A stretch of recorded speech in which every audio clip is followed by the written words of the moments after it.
मैं अचानक एक दिन दोपहर में लखनऊ पुलिस लाइन में चला गया। पुलिस बिना किसी को बताए गए पुलिस बैरक को मैंने देखा, 2 जवान लेटे हुए थे। छत एस्बेस्टस की थी और टूटी हुई थी। जिस चारपाई में लेटे हुए थे वह भी टूटी हुई थी। मैंने अचानक दरवाजा खोला तो जवान सोया हुआ था। अचानक उसकी आंखें खुली तो आंखें ऐसे ऐसे किया। मैंने कहा आप जो सोच रहे हैं मैं वही हूं, लेकिन मुझे बताइए कि आप इन्हें कैसे लेटे थे। उस जवान ने कहा कि मेरी ड्यूटी थी, ड्यूटी से मैं आया था अभी। मैंने कहा नहीं आप लेटिए, मैं आपको आपकी नींद को या आप आराम कर रहे थे, आपको डिस्टर्ब करने के लिए नहीं आया था, मैं केवल व्यवस्था देखने के लिए आया था। तो जैसे मैं वहां देख करके बाहर निकला तब तक प्रमुख सचिव गृह और डीजीपी भी वहां पहुंच गए। मैंने उनको पूछा, मैंने कभी क्या इसी में हमारे पुलिस कार्मिक रहते हैं? अरे आखिर वो भी तो किसी परिवार के सदस्य हैं, हमने उनके लिए सुविधा क्यों नहीं दी? और मैंने कहा आज ही शाम तक प्लान मेरे सामने आना चाहिए। ट्रैफिक का मैनेजमेंट किस रूप में था और हमारे सीनियर अधिकारी स्वयं फील्ड में उतरे थे। ये चीजें क्या दिखाती हैं कि जब लीडरशिप सामने हो और स्वयं लीड कर रहा हो तो फिर कोई चुनौती नहीं रह पाती, तब चुनौती नहीं रह पाती। और यही कार्य इस आयोजन पर, इस अवसर पर किया था। और यही कारण है कि जो भी प्रयागराज एक तो जो महाकुंभ में भागीदार बना होगा वही महाकुंभ के स्केल के बारे में, इसकी स्किल के बारे में वही बता पाएगा। किसी कोने पे बैठ करके टिप्पणी कर देना अलग विषय है, किसी विद्वेष भावना के साथ टिप्पणी कर देना अलग विषय है। कैमरे में देखता रहता था, बहुत बार बहुत सारे लोग ऐसे होते थे जो पुलिस के अधिकारी को और कर्मचारियों को धक्का देकर के उन्हें जबरदस्ती आगे बढ़ने का प्रयास करते थे। तब भी पुलिस के कर्मी अपना पुलिस वाला रोप नहीं झाड़ते थे, बहुत शालीनता के साथ सुनते थे। मैं देखता था उनके चेहरे पर तनाव भी नहीं होता था लेकिन गुस्सा भी नहीं होता था, उसको शालीनता से कहते थे अरे भाई देखो आयोजन तो आपका है, आगे भीड़ देख रहे हो ना कितनी भीड़ है, कोई घटना हो जाएगी आपके साथ। और यह एक सबक है कि मित्र पुलिस भी हो सकती है, मित्र पुलिस भी हो सकती है। जब पूरे देश के अंदर हर माफिया और हर राष्ट्र विरोधी तत्व उत्तर प्रदेश पुलिस से भय खाता है। मैंने तो एक ऐसा भी दुर्दांत माफिया को देखा था जो 2017 के पहले चलता था तो सड़क पे ऐसा दृश्य लगता था जैसे वह कोई बहुत बड़ा वीवीआईपी चल रहा है। और जब उत्तर प्रदेश पुलिस के हत्थे पड़ा तो उसकी पैंट गीली हो चुकी थी।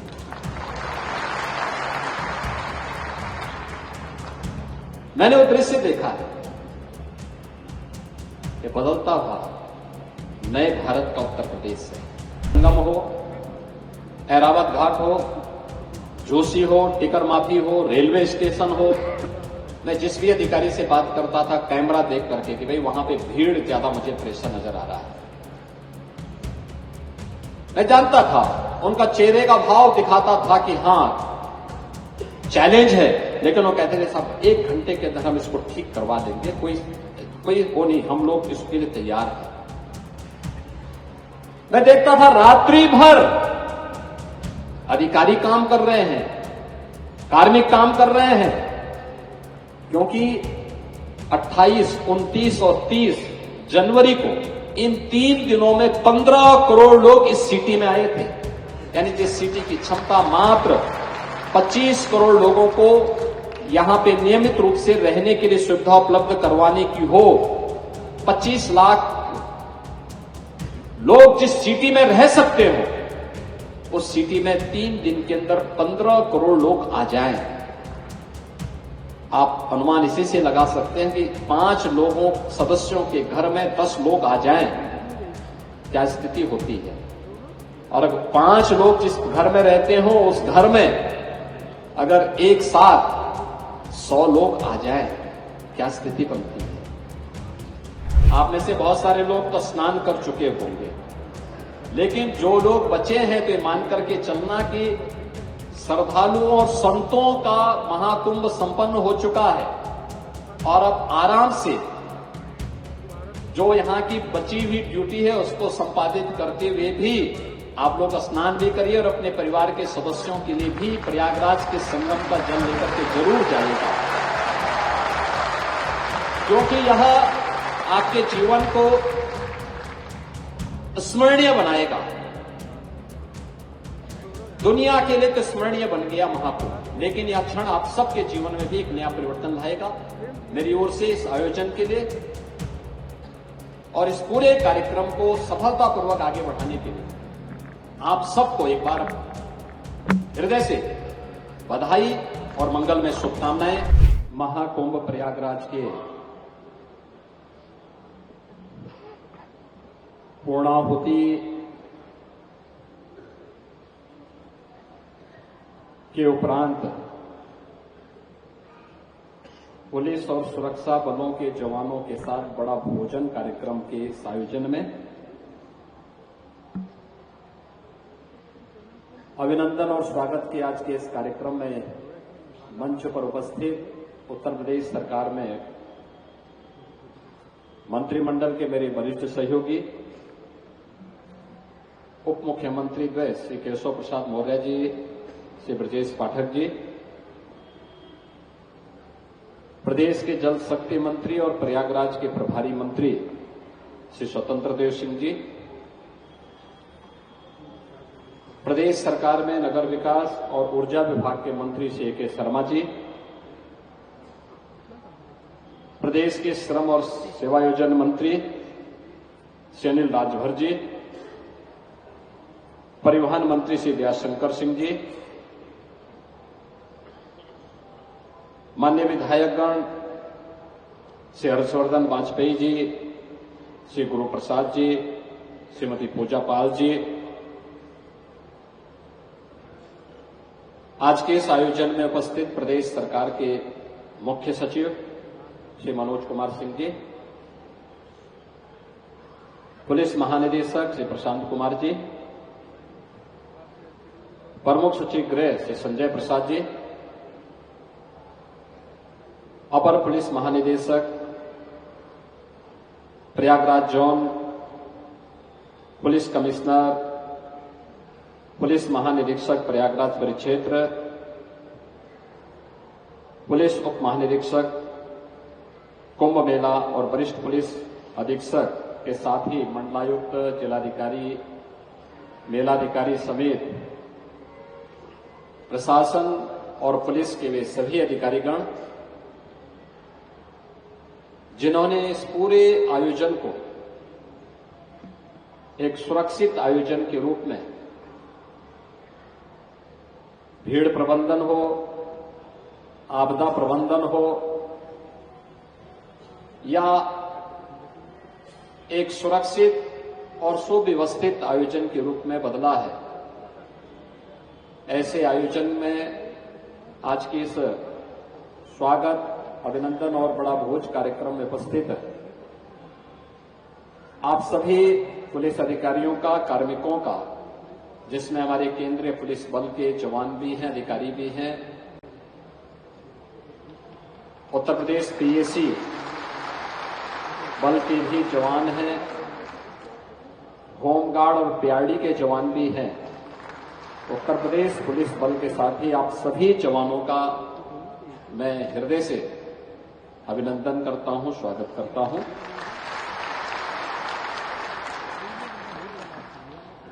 यह आयोजन आदरणीय प्रधानमंत्री जी के विजनरी नेतृत्व में, उनके लीडरशिप में, उनके मार्गदर्शन में हम सफलता के एक नए प्रतिमान को छूते हुए आगे बढ़े हैं और आप सबके सामूहिक प्रयास का परिणाम है कि जितनी बड़ी चुनौती थी उतनी ऊंची चोटी पर आप लोगों ने इस आयोजन को पहुंचाया। आपने उस विचारक की उस बात को अक्सर सा साबित किया है जिसमें एक विचारक कहता है कि अगर समस्या के बारे में सोचेंगे तो बहाने मिलते हैं, लेकिन समाधान के बारे में सोचेंगे तो रास्ते मिलते हैं। इस आयोजन को आयोजित करना था,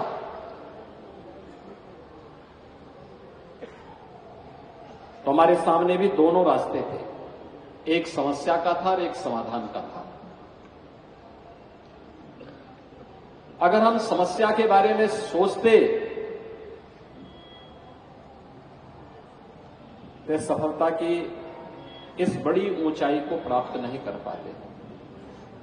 हमने मुख्य ध्यान समाधान पर निकाल दिया और हमने तय किया कि हम समाधान का रास्ता निकालेंगे, चाहे जैसे भी हो।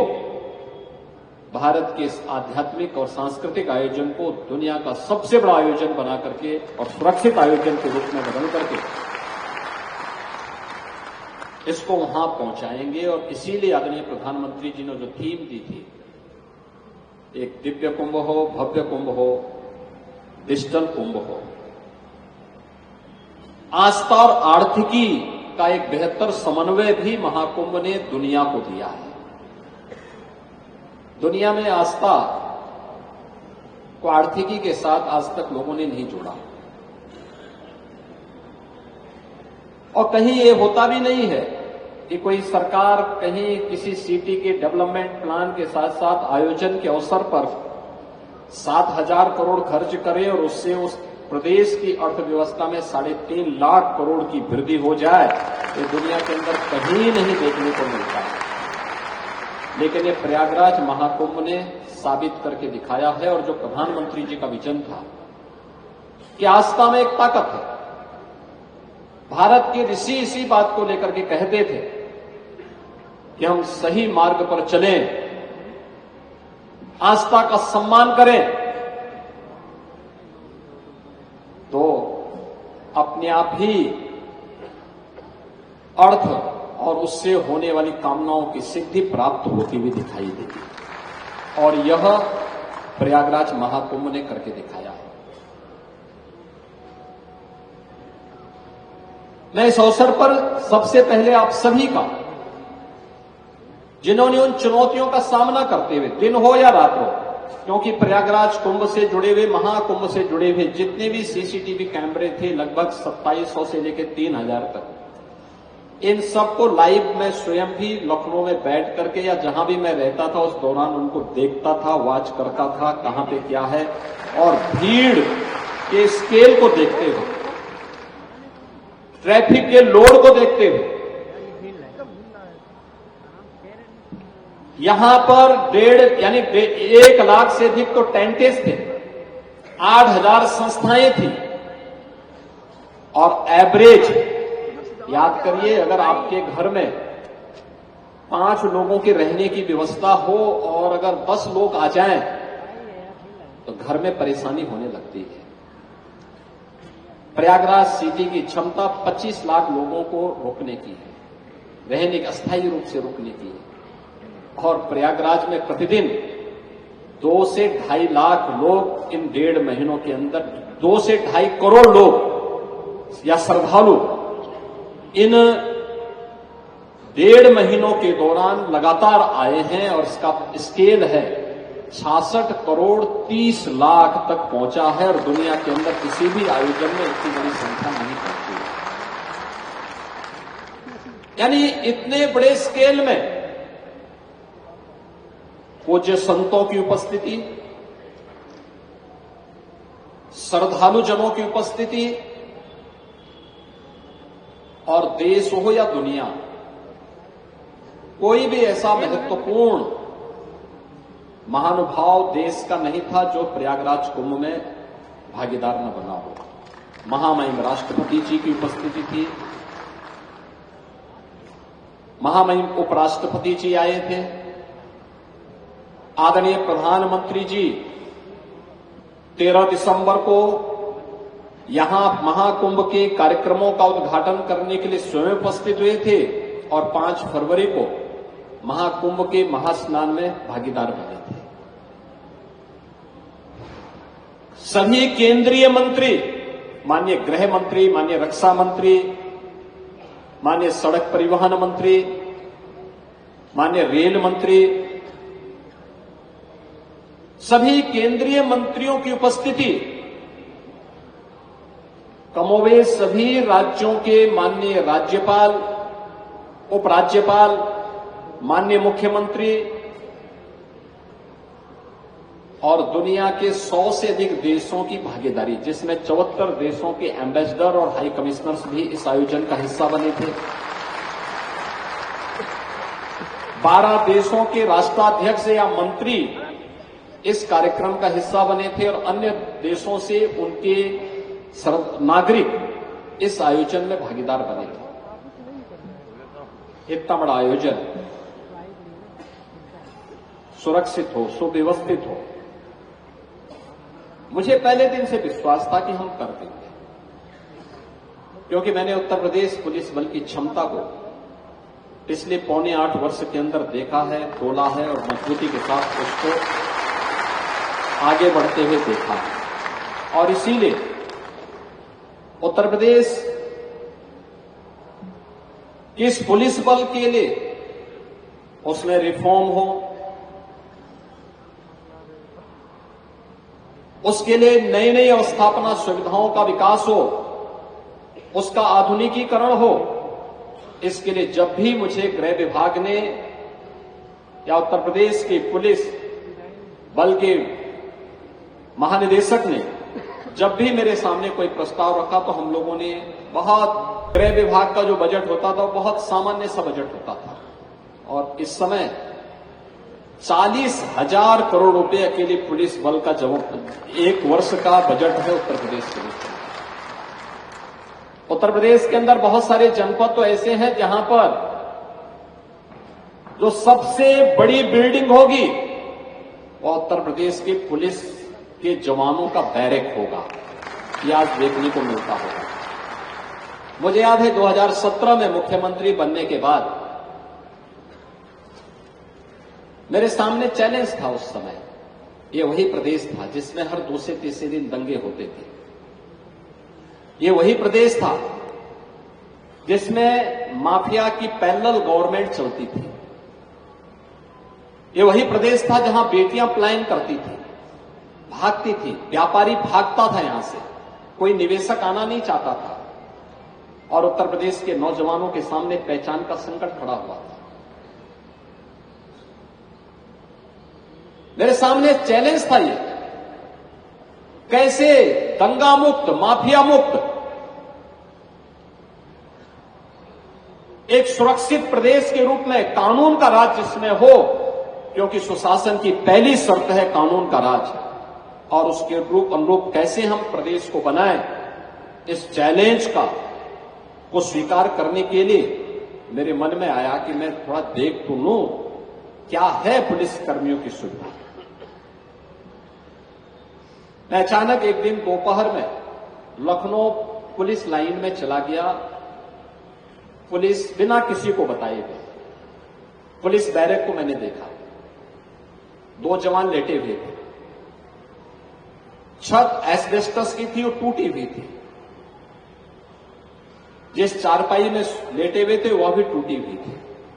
मैंने अचानक दरवाजा खोला तो जवान सोया हुआ था। अचानक उसकी आंखें खुली तो आंखें ऐसे ऐसे किया। मैंने कहा आप जो सोच रहे मैं वही हूं, लेकिन मुझे बताइए कि आप यहां कैसे लेटे हैं। उस जवान ने कहा कि मेरी ड्यूटी थी, ड्यूटी से मैं आया था अभी। मैंने कहा नहीं आप लेटिए, मैं आपको आपकी नींद को या आप आराम कर रहे थे, आपको डिस्टर्ब करने के लिए नहीं आया था, मैं केवल व्यवस्था देखने के लिए आया था। तो जैसे मैं वहां देख करके बाहर निकला तब तक प्रमुख सचिव गृह और डीजीपी भी वहां पहुंच गए। मैंने उनको पूछा, मैंने कभी क्या इसी में हमारे पुलिस कार्मिक रहते हैं? अरे आखिर वो भी तो किसी परिवार के सदस्य हैं, हमने उनके लिए सुविधा क्यों नहीं दी? और मैंने कहा आज ही शाम तक प्लान मेरे सामने आना चाहिए। और उसी दिन मैंने कहा था कि हर पुलिस लाइन में, हर थाने में, हर पुलिस चौकी में पुलिस की अवस्थापना सुविधाएं विकसित होनी चाहिए, उनके लिए सुविधाएं होनी चाहिए, बैरक बनने चाहिए, अच्छे क्वालिटी के बैरक बनने चाहिए। और आज मुझे बताते हुए प्रसन्नता है कि हर एक जनपद में ये सुविधा या तो हम पुलिस विभाग को हैंडओवर कर चुके हैं या बनने के अंतिम चरण में चल रहा है और पैसे की कोई कमी इस मामले में नहीं है। याद करिए, उत्तर प्रदेश में 54 पीएसी की कंपनियां समाप्त कर दी थी। उत्तर प्रदेश पीएसी दंगाइयों का काल थी, लेकिन दंगाग्रस्त प्रदेश बनाने वालों ने 54 कंपनियां ही पुलिस पीएसी की समाप्त कर दी थी। हमने उसको बहाल कराया कि नहीं, ये फिर से बहाल होना चाहिए। आज पीएसी के साथ साथ हमने 6 वाहिनियां हमारी स्पेशल सिक्योरिटी फोर्स की भी गठित हो चुकी है। पीएसी की नई नई बटालियन गठित हो रही है, 3 महिला बटालियन भी गठित हो चुकी है। और अब तो जब हम लोग 2017 में आए थे, 1,56,000 पुलिस कार्मिकों की भर्ती पेंडिंग था, कोर्ट में था, कोर्ट ने स्टे दे रखा था। मैंने अधिकारियों को बुलाया, मैंने कहा स्टे काहे का है? तो मुझे बताया गया साहब कोर्ट का स्टे है। हमने कहा कुछ तो कारण होगा, पारदर्शी व्यवस्था अपनाइए और न्यायालय में शपथ पत्र दाखिल करके स्टे को वैकेट करवाइए। 1 सप्ताह के अंदर माननीय न्यायालय ने हमें अनुमति दे दी और हम लोग अब तक 1,56,000 पुलिस कार्मिकों की भर्ती करके उसको उत्तर प्रदेश पुलिस को सौंप चुके हैं।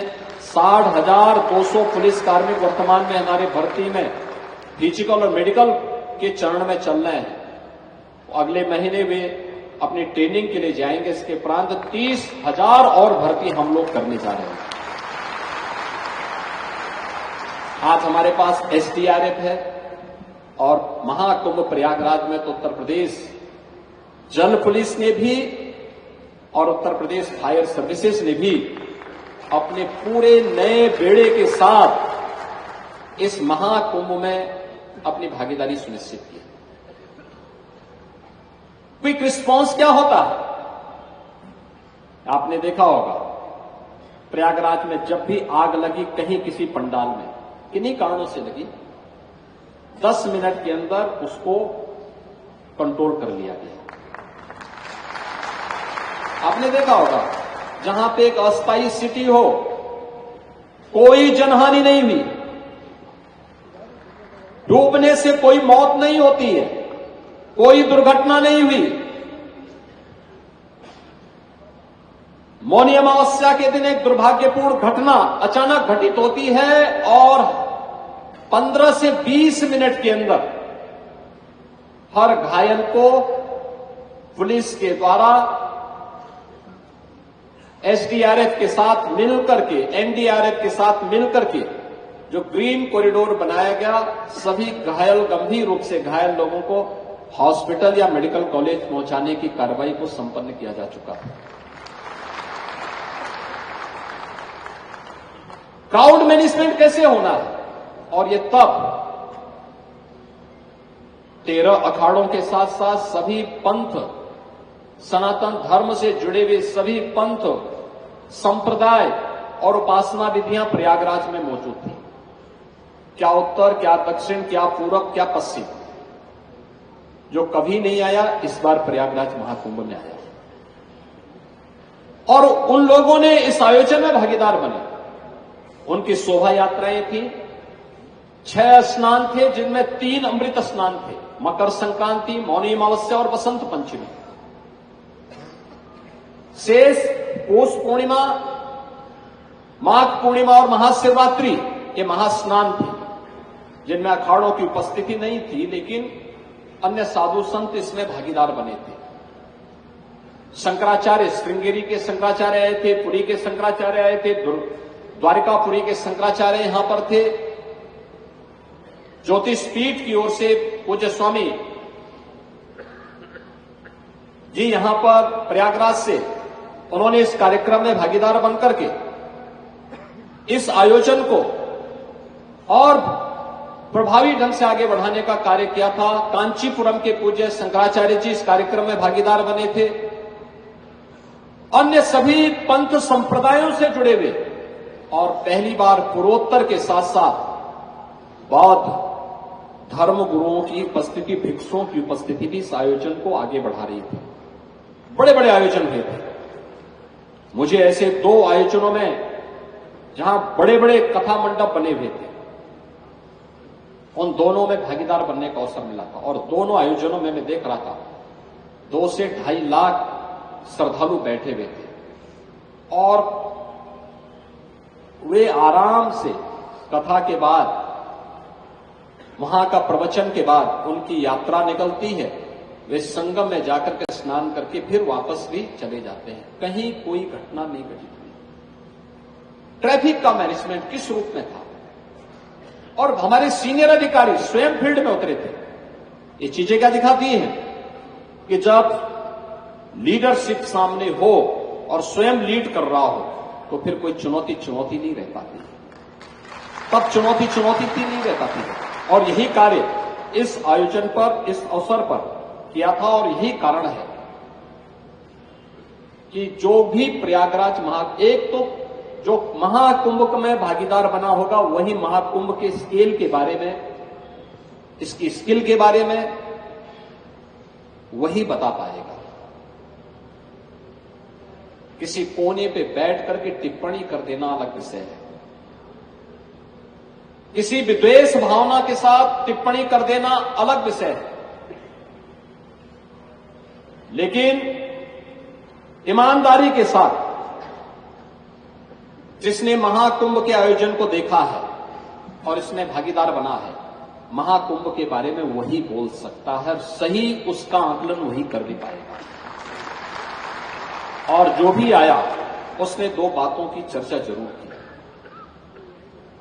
2 बातों की चर्चा उसने जरूर की। एक, उसके मुंह से निकला था सफाई कर्मियों के द्वारा स्वच्छता के कार्यक्रम के साथ जुड़ना। दिन हो या रात, सुबह हो या शाम, महिला हो या पुरुष, वे सभी स्वच्छता के अपने कार्यक्रम के साथ पूरी तन्मयता के साथ जुड़ करके अपने घर का आयोजन मान करके इस आयोजन को संपन्न कर रहे थे। और दूसरा, जो भी आया उसने सुरक्षा के साथ साथ पुलिस के व्यवहार की चर्चा जरूर की।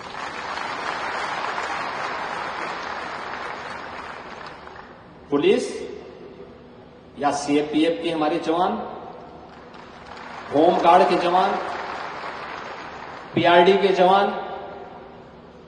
ट्रैफिक की व्यवस्था से, जल की पुलिस की व्यवस्था से, या फिर किसी भी एनडीआरएफ, एसडीआरएफ या किसी भी अन्य व्यवस्था से जुड़े हुए, चाहे वो पीएससी के जवान रहे हों, सभी के व्यवहार की चर्चा हर व्यक्ति करता था। और हम लोग देखते थे, मैं कैमरे में देखता रहता था। बहुत बार बहुत सारे लोग ऐसे होते थे जो पुलिस के अधिकारी को और कर्मचारियों को धक्का देकर के उन्हें जबरदस्ती आगे बढ़ने का प्रयास करते थे। तब भी पुलिस के कर्मी अपना पुलिस वाला रोप नहीं झाड़ते थे, बहुत शालीनता के साथ सुनते थे। मैं देखता था उनके चेहरे पर तनाव भी नहीं होता था, लेकिन गुस्सा भी नहीं होता था। उसको शालीनता से कहते थे, अरे भाई देखो, आयोजन तो आपका है, आगे भीड़ देख रहे हो ना, कितनी भीड़ है, कोई घटना हो जाएगी आपके साथ। और यह एक सबक है कि मित्र पुलिस भी हो सकती है, मित्र पुलिस भी हो सकती है। पुलिस रिफॉर्म की बात जो प्रधानमंत्री जी करते हैं, स्वतंत्र भारत में कैसी पुलिस होनी चाहिए, वह पुलिस वही है जो महाकुंभ के दौरान सिविल पुलिस ने, हमारी केंद्रीय पुलिस बल के जवानों ने, हमारे पीएसी के जवानों ने और इस पूरे पुलिस बल से जुड़े हुए या फिर होमगार्ड या पीआरडी के जवानों ने जो यहां पे अपना कौशल दिखाया है, अपने व्यवहारिक दक्षता का परिचय दिया है। और यह तब जब पूरे देश के अंदर हर माफिया और हर राष्ट्र विरोधी तत्व उत्तर प्रदेश पुलिस से भय खाता है। मैंने तो एक ऐसा भी दुर्दांत माफिया को देखा था जो 2017 के पहले चलता था तो सड़क पे ऐसा दृश्य लगता था जैसे वह कोई बहुत बड़ा वीवीआईपी चल रहा है, और जब उत्तर प्रदेश पुलिस के हत्थे पड़ा तो उसकी पैंट गीली हो चुकी थी।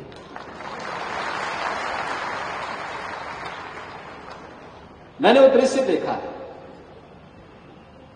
ये बदलता हुआ नए भारत का उत्तर प्रदेश है, और इस नए भारत के उत्तर प्रदेश को आज जो हम लोग आज स्पिरिचुअल टूरिज्म का, आस्था और आर्थिकी का एक नया केंद्र बिंदु बना दिए हैं, इन्वेस्टमेंट का ड्रीम डेस्टिनेशन बना लिए हैं, देश की सबसे बड़ी उभरती हुई अर्थव्यवस्था के रूप में स्थापित कर लिए हैं, प्रयागराज महाकुंभ के ढेर सारे सबक हैं, उस सबका केंद्र बिंदु बना लिए हैं। उसमें कानून का राज हो, सुशासन की पहली शर्त कानून का राज है, और कानून के उस राज को जिस प्रतिबद्धता के साथ आप सबने यहां पर जीवंत रूप करते हुए इस महाकुंभ के माध्यम से दिया है, देश और दुनिया इसके प्रति अभिभूत है।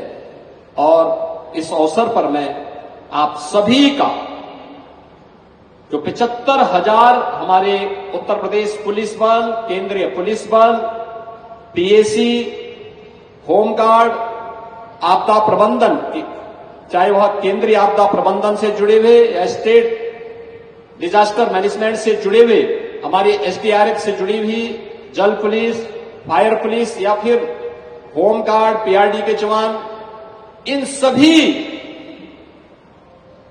जवानों को मैं हृदय से इस आयोजन की सफलता के लिए बधाई देता हूं, और उत्तर प्रदेश सरकार की ओर से आप सबका अभिनंदन करता हूं। विपरीत परिस्थितियों में धैर्य नहीं खोना, चुनौती का सामना करने के लिए अपने आप को तैयार करना, यह महत्वपूर्ण सबक हमारे सामने था। भीड़ थी, चाहे वह संगम हो, ऐरावत घाट हो, जोशी हो, टिकर माफी हो, रेलवे स्टेशन हो। मैं जिस भी अधिकारी से बात करता था कैमरा देख करके कि भाई वहां पे भीड़ ज्यादा मुझे प्रेशर नजर आ रहा है, मैं जानता था, उनका चेहरे का भाव दिखाता था कि हां चैलेंज है, लेकिन वो कहते थे साहब 1 घंटे के अंदर हम इसको ठीक करवा देंगे, कोई वो नहीं, हम लोग इसके लिए तैयार हैं। मैं देखता था रात्रि भर अधिकारी काम कर रहे हैं, कार्मिक काम कर रहे हैं, क्योंकि 28, 29 और 30 जनवरी को इन 3 दिनों में 15 करोड़ लोग इस सिटी में आए थे।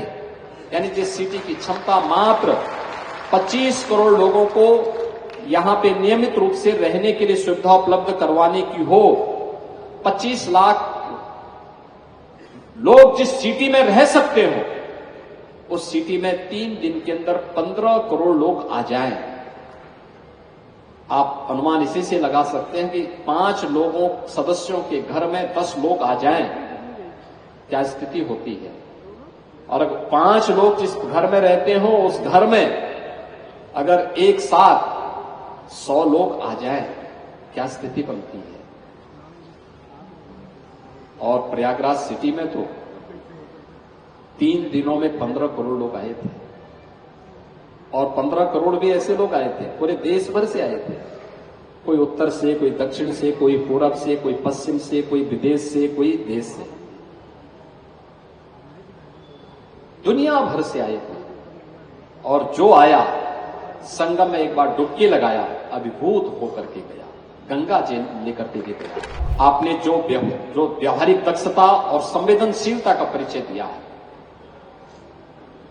क्योंकि 2017 से लगातार हम लोगों ने कार्य लिया, अपराधियों की कमर तोड़ी, माफिया राज समाप्त किया, दंगा मुक्त प्रदेश को बनाया। देश के अंदर उत्तर प्रदेश पुलिस इस नाम से जानी जाती है, लेकिन व्यावहारिक दक्षता और संवेदनशीलता का परिचय उत्तर प्रदेश पुलिस देगी, या यह पुलिस बल देगा, चाहे वह सिविल पुलिस हो, केंद्रीय पुलिस बल के जवान हो, पीएसी के जवान हो या अन्य हमारे जवान हो, ये सभी लोग देंगे। यह प्रयागराज कुंभ 2019 में भी देखने को मिला था और 25 ने उस स्किल को और आगे बढ़ाने का काम किया है। सचमुच आप सभी इसके लिए हृदय के पात्र हैं, हृदय से धन्यवाद के पात्र हैं। मैं इस अवसर पर जब बड़ा भोजन है, आप में से बहुत सारे जवान, क्योंकि कल सायंकाल तक मैं देख रहा था 5 जनवरी के बाद जिन सड़कों पे, जिन मार्गों पर मैं स्वयं नहीं चल पा रहा था, मुझे हेलीकॉप्टर का सहारा लेना पड़ता था ऊपर से देखने के लिए। अगर मैं प्रयागराज में आया हूं तो लखनऊ में रहता था या प्रदेश के अंदर कहीं और जगह रहता था तो मैं सीधे कैमरों से ही उनको अवलोकन करके फिर अधिकारियों से बात करता था। आज पहली बार 5 जनवरी के बाद उन मार्गों पर मैं चल पाया हूं, पहली बार। कल तक मैं देख रहा था जिन मार्गों पर केवल पब्लिक ही पब्लिक और श्रद्धालु ही श्रद्धालु दिखाई दे रहे थे, आज उन मार्गों पर मैं बहुत अच्छे ढंग से चला हूं। सुबह से ही मैं हूं यहां पे और सुबह से ही मैं प्रत्येक कार्यक्रम का हिस्सा बना हूं और इसलिए इस अवसर पर मैं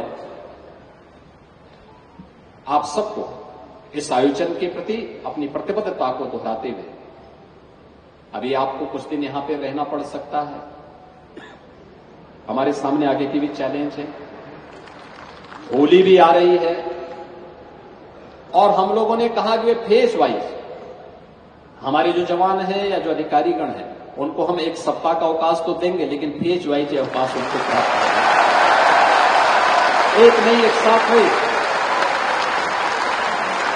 अलग अलग समय में महाकुंभ की ड्यूटी में जो लोग भी भागीदार बने हैं उनको उसी रूप में 1 सप्ताह का अवकाश मिलेगा, लेकिन फेज वाइज उनको मिलेगा। और इसके लिए जो 75,000 जवान यहां पे काम कर रहे थे, उनमें उत्तर प्रदेश पुलिस, पीएसी, केंद्रीय पुलिस बल, होमगार्ड, पीआरडी और जो भी विभिन्न उससे जुड़े हुए हमारे जवान थे, इनकी संख्या 75,000 थी। इनको हम उनकी उत्कृष्ट सेवाओं के लिए महाकुंभ सेवा मेडल और प्रशस्ति पत्र प्रदान करने की घोषणा कर रहे हैं।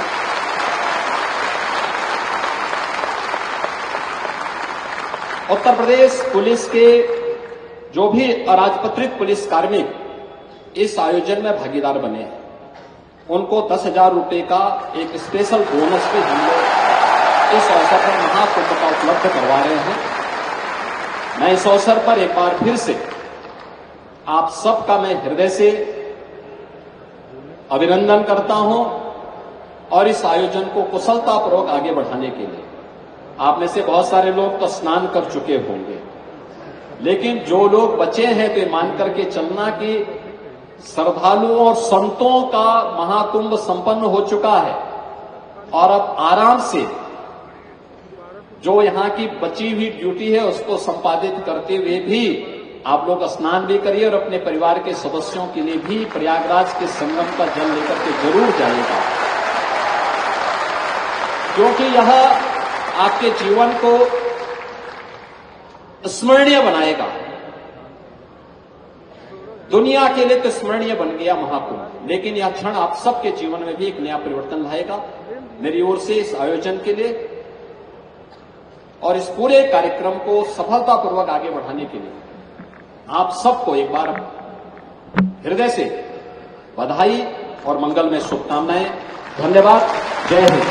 मेरे साथ आप 3 बार कहेंगे, भारत माता की, भारत माता की, भारत माता की।